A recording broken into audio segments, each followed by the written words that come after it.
6 of exercise 2B rotation. अच्छा, यहाँ पे क्वेश्चन नंबर 6 जो है उसके 3 डिफरेंट पार्ट्स आपको गिवन है। A triangle A can be map onto the triangle B by a rotation, यानी ए ट्राइंगल जो है वो बी ट्राइंगल में मैप हो रहा है बाय रोटेशन। तो find the coordinates of the centre of rotation and the angle of rotation.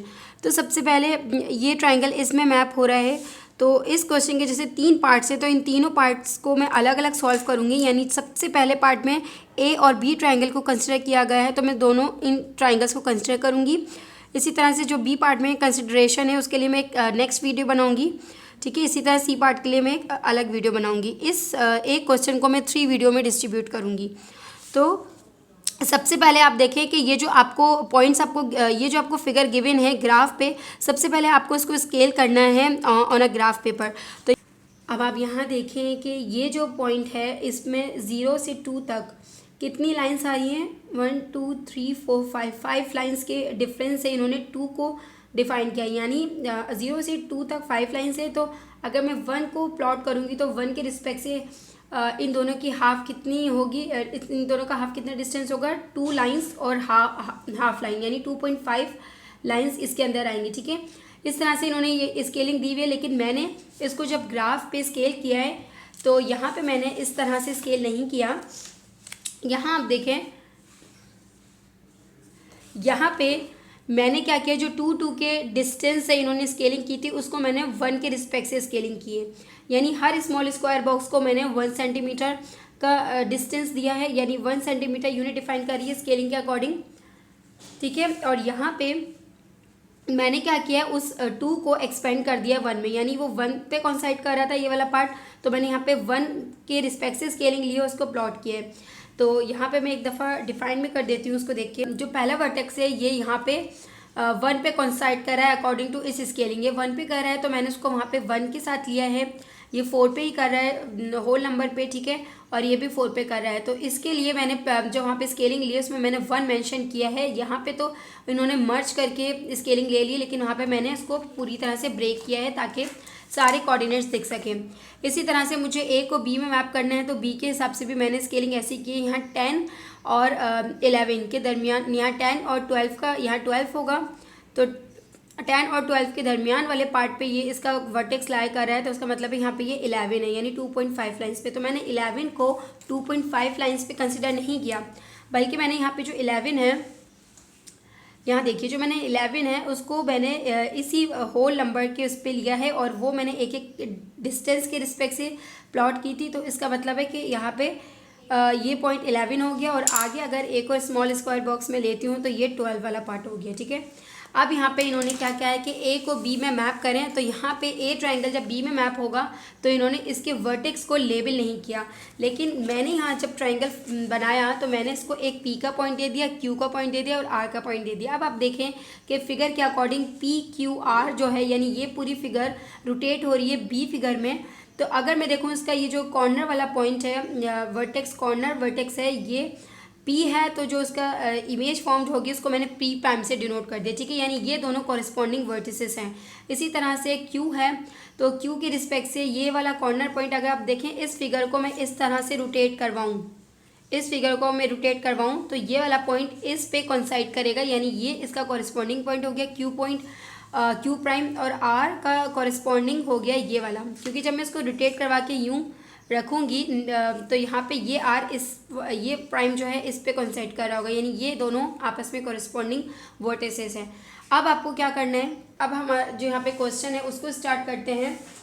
तो क्वेश्चन में क्या है कि ए ट्राइंगल बी ट्राइंगल में मैप हो रहा है, तो आप इसके सेंटर ऑफ रोटेशन और एंगल ऑफ रोटेशन फाइंड करें। तो सबसे पहले क्वेश्चन नंबर 5 में भी हमने क्या किया था कि सेंटर ऑफ रोटेशन फाइंड करने के लिए हम कोई भी इस ट्राइंगल के 2 वर्टेक्स को सेलेक्ट कर लेंगे और उन 2 वर्टेक्स को अपने ही कॉरेस्पॉन्डिंग वर्टेक्स से ज्वाइन करके एक लाइन डिफाइन कर देंगे।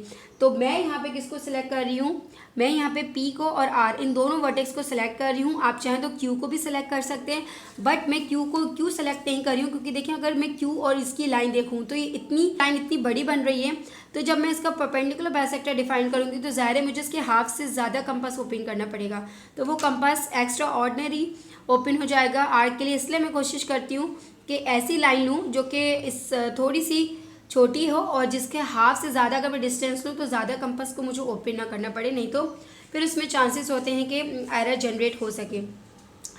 तो अब यहाँ पे मैं इस P पॉइंट को इसकी कॉरेस्पॉन्डिंग पॉइंट से ज्वाइन करते हुए एक लाइन डिफाइन करूँगी, यानी ये P पॉइंट इस P प्राइम से इस तरह से ज्वाइंट हो जाएगा।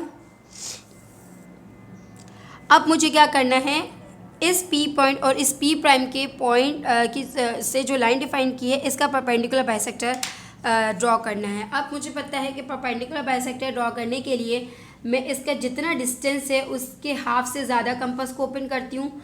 तो यहाँ देखें कि ये जो डिस्टेंस है, यहाँ देखिए जो डिस्टेंस आ रहा है ये हाफ से ज़्यादा डिस्टेंस आ रहा है जो कंपास ओपन किया हुआ है। तो यहाँ तो हाफ से ज़्यादा कंपास ओपन करके अब मुझे P और P प्राइम इन दोनों का परपेंडिकुलर बाइसेक्टर फाइंड करना है। तो इसके पहला सेट ऑफ आर्क्स डिफाइन करूँगी वो पॉइंट P प्राइम पे करूँगी और सेकंड जो है वो P पे करूँगी। यानी अब P पॉइंट पे रख के आपने एक आर्क अबव लगाया, ठीक है। इसी तरह से एक आर्क आपने डाउनवर्ड साइड पे लगाया उस लाइन के, ठीक है। आपने इस से यहाँ पे डिफाइन कर दिया, ये आपके पास आर्क हो गया। अब विथ सेम रेडियस जैसे मैंने P प्राइम के लिए यूज़ किया था उसी सेम रेडियस को मैं P पॉइंट पे रखूँगी और यहाँ से दोबारा से एक आर्क डिफाइन करूँगी जो प्रीवियस आर्क को कट कर रहा होगा किसी पॉइंट पे, ठीक है। अब आप ये देखें, आपको विजिबल हो रहा है। और कंपास को ड्रॉ करने के लिए आपको होल्ड करना है वो इस पॉइंट से करना है, लेकिन क्योंकि आपको विजिबल हो सके इसलिए मैं नीचे से पकड़ रही हूँ। ये देखिए यहाँ पे एक आर्क लगा दिया और यहाँ पे एक आर्क प्लेस कर दिया। अब वो पॉइंट, अब जहाँ पे दो आर्क इंटरसेक्ट कर रहे होंगे वहाँ पे एक पॉइंट जनरेट होगा। अब इन दोनों पॉइंट्स को ज्वाइन करते हुए एक लाइन डिफाइन कर दें। अब इन दोनों पॉइंट्स को ज्वाइन करते हुए एक लाइन डिफाइन कर दें और ये वो लाइन होगी जो P और P प्राइम का परपेंडिकुलर बाइसेक्टर होगी। अब मैंने P और P प्राइम को ब्लू लाइन से जॉइंट किया था तो इसका परपेंडिकुलर बाइसेक्टर भी ब्लू से यूज़ किया ताकि मुझे डिफ्रेंशिएट करने में आसानी हो। तो ये पॉइंट हो गया आपके पास, ये लाइन हो गई M1 लाइन। और यहाँ मैं मेंशन कर देती हूँ कि M1 जो है वो परपेंडिकुलर बाइसेक्टर, अब परपेंडिकुलर को हम इस तरह से भी शो करते हैं सिम्बॉलिकली, इस तरह से भी शो करते हैं, यानी ये 90 डिग्री बना रहा है बेस से। तो M1 परपेंडिकुलर बाइसेक्टर है किसका, P एंड P प्राइम का, ठीक है। इसको मैंने ब्लू से डिनोट कर दिया।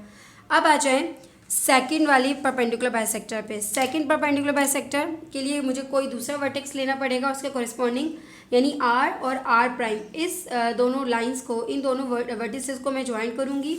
तो यहाँ पे R और R प्राइम को, R प्राइम के वर्टेक्स को ज्वाइन कर दिया। अब मेरे पास अगेन एक और बेस लाइन आ गई। अब मुझे इस बेस लाइन का परपेंडिकुलर बाइसेक्टर ड्रॉ करना है। तो इसके परपेंडिकुलर बाइसेक्टर के लिए मैं क्या करूँगी कि टोटल देखूँगी इसकी कितनी लेंथ आ रही है। इसकी लेंथ आ रही है इतनी, ठीक है। अब मैं इस लेंथ को मेजर नहीं करूँगी, बस बाय इंस्पेक्शन देखूँगी कि ये कितनी आ रही है, यानी इतनी आ रही है तो इसके हाफ से ज़्यादा, इसका हाफ कितना होता है, इतना। अगर इसका हाफ होता है तो इससे ज़्यादा मैं इतना कंपास ओपन कर दूँगी और इस कंपास को ओपन करके मैं एक आर्क लगाऊँगी R पॉइंट पे रख के अबव दिस लाइन के। इसी तरह से एक आर्क डिफाइन करूँगी बिलो दिस लाइन। अब विथ सेम रेडियस जो मैंने R पे यूज़ किया था, R प्राइम पे रख के उसी सेम रेडियस का दोबारा से एक आर्क डिफाइन करूँगी इस तरह से कि वो प्रीवियस आर्क को एक पॉइंट पे इंटरसेक्ट कर रहा होगा। अब ये देखिए प्रीवियस आर्क को कट कर रहा है। इसी तरह से जो बिलो वाला आर्क है ये उसको भी किसी पॉइंट पे कट कर रहा है, और जिस पॉइंट पे कट कर रहा है उस पॉइंट को आप हाईलाइट कर दें। और जैसे इसके आप हाईलाइट करेंगे तो आपको दो पॉइंट्स विजिबल होने लगेंगे। इन दोनों पॉइंट्स को ज्वाइन करते हुए एक लाइन डिफाइन कर देंगे। अच्छा, यहाँ पे जो मैं पॉइंट को हाईलाइट करती हूँ ना इस तरह से, वो करना एक तरह से ट्रिक मेथड है। अगर आपकी लाइन यानी आपकी लाइन जो है वो ज़रा भी डिस्ट्रैक्ट ना हो तो आप पहले इन पॉइंट्स को जनरेट कर दें, यानी इन दोनों पॉइंट्स से ज्वाइन करती हुई एक लाइन को फिर डिफाइन करना आपके लिए आसान हो जाएगा। तो अब आपने यहाँ पे रूलर को प्लेस किया। सबसे पहले तो रूलर को सेट करेंगे कि वो कहाँ पे ये दोनों पॉइंट कोइंसाइड करें। अब आप देखें कि यहाँ पे मैंने पहले सेट किया, यहाँ पे मुझे पता चल गया कि ये एक ही लाइन पे दोनों पॉइंट्स आ रहे हैं। इन दोनों पॉइंट्स को ज्वाइन करते हुए एक लाइन डिफाइन कर दी। तो ये लाइन मेरे पास हो गई M2 लाइन, और ये लाइन जो है ये एक्चुअल में परपेंडिकुलर बाइसेक्टर है R एंड R प्राइम का। तो यहाँ मैं मेंशन कर देती हूँ M2 is the perpendicular bisector of R and R prime. Clear है। अब मेरे पास आप देखें सेंटर ऑफ रोटेशन के लिए क्या होना चाहिए, दो परपेंडिकुलर बाइसेक्टर जिस पॉइंट पे इंटरसेक्ट करते हैं, यानी ये एक लाइन आ गई परपेंडिकुलर बाइसेक्टर की और दूसरी कौन सी हो गई, ये आ गई। तो वो पॉइंट कि जहाँ पे दो परपेंडिकुलर बाइसेक्टर इंटरसेक्ट करते हैं, वो पॉइंट आपको सेंटर ऑफ रोटेशन देता है। तो यानी इस ब्लू लाइन पे मैं देखूं कि ये रेड लाइन इस तरह से इंटरसेक्ट कर रही है, तो यानी ये वो पॉइंट होगा कॉमन पॉइंट और इंटरसेक्शन पॉइंट के जो हमें सेंटर ऑफ रोटेशन देगा।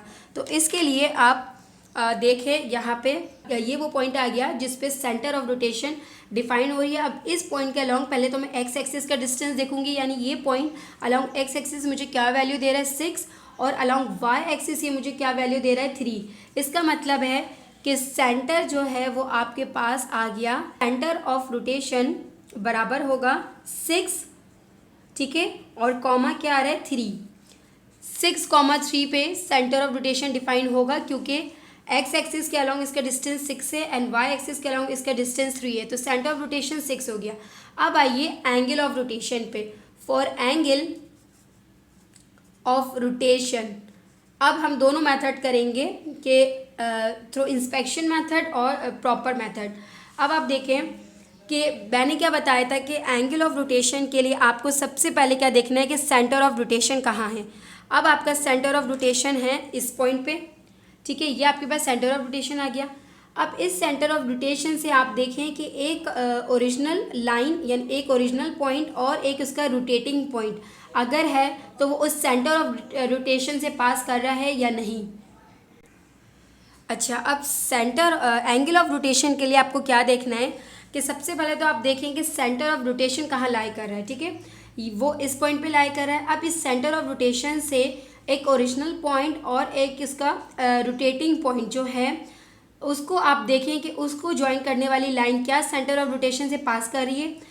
तो यहाँ पे देखें कि हाँ आर जो लाइन है और उसके कॉरेस्पॉन्डिंग जो वर्टेक्स है यानी जो उसका रोटेटिंग वर्टेक्स है वो इस सेंटर ऑफ रोटेशन से लाई कर रहा है।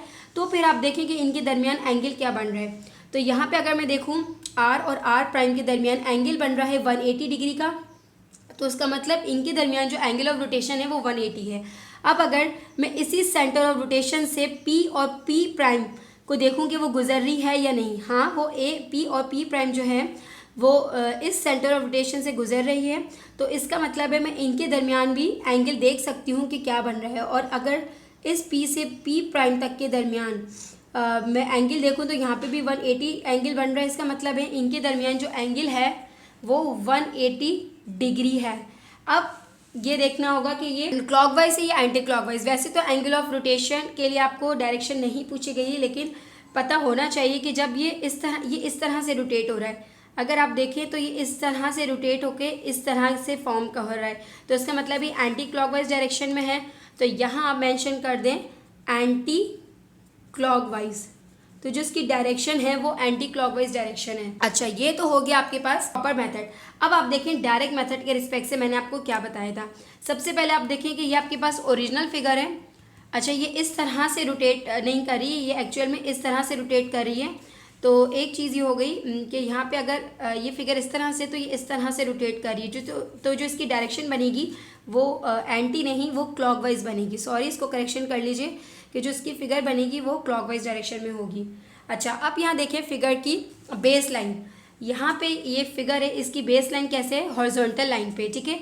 आफ्टर रोटेटिंग, अब आप देखें आफ्टर रोटेटिंग ये जो बेस लाइन है ये चेंज हो गई है अगेन हॉरिजॉन्टल लाइन में, ठीक है। हॉरिजॉन्टल लाइन से रोटेशन के बाद जो उसकी इमेज फॉर्म्ड हुई है वो भी हॉरिजॉन्टल लाइन पे बेस आ रही है।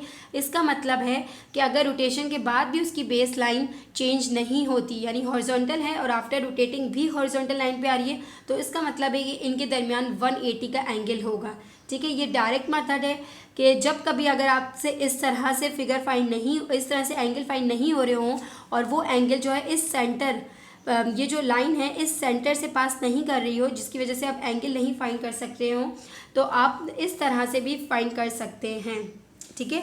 लेकिन अगर पास नहीं करेगी तो हमारे पास मेथड है, वो केस हम आगे देखेंगे सॉल्व करने का। तो यहाँ पे ये क्वेश्चन नंबर 6 का पार्ट A कंप्लीट हो गया है। अब नेक्स्ट वीडियो में हम डिस्कस करेंगे पार्ट B।